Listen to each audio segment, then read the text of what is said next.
Hi hello good morning అందరికీ. ఈరోజైతే నేను గుమ్మడికాయతో మంచి టేస్టీ అయిన పులుసు అయితే రెడీ చేస్తున్నానండి. ఇది పెద్దవాళ్ళకి కాదు పిల్లలకు కూడా అలవాటు చేయండి. చాలా హెల్త్కి చాలా మంచిది, చాలా బెనిఫిట్స్ ఉంటాయి. అయితే ఇలా పంప్కిన్ అయితే ముందు ఇలా కట్ చేసుకోవాలండి. పైన తొక్కంతా తీసేసి చిన్న చిన్న ముక్కలుగా కట్ చేసి పెట్టుకోవాలి. తర్వాత ఇలా ఆయిల్ హీట్ ఎక్కినాక ఆవాలు, జీలకర్ర, మెంతులు కూడా వేసుకోవాలి.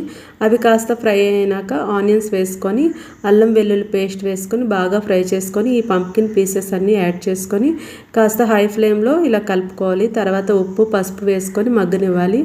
ఆ తర్వాత కాస్త 2 టమాటాలు వేసుకొని సిమ్లో మగ్గనివ్వండి. ఈ పులుసు చాలా టేస్టీగా ఉంటుందండి. కొంచెం కారంగా, పుల్లగా, తీయగా ఉంటుంది.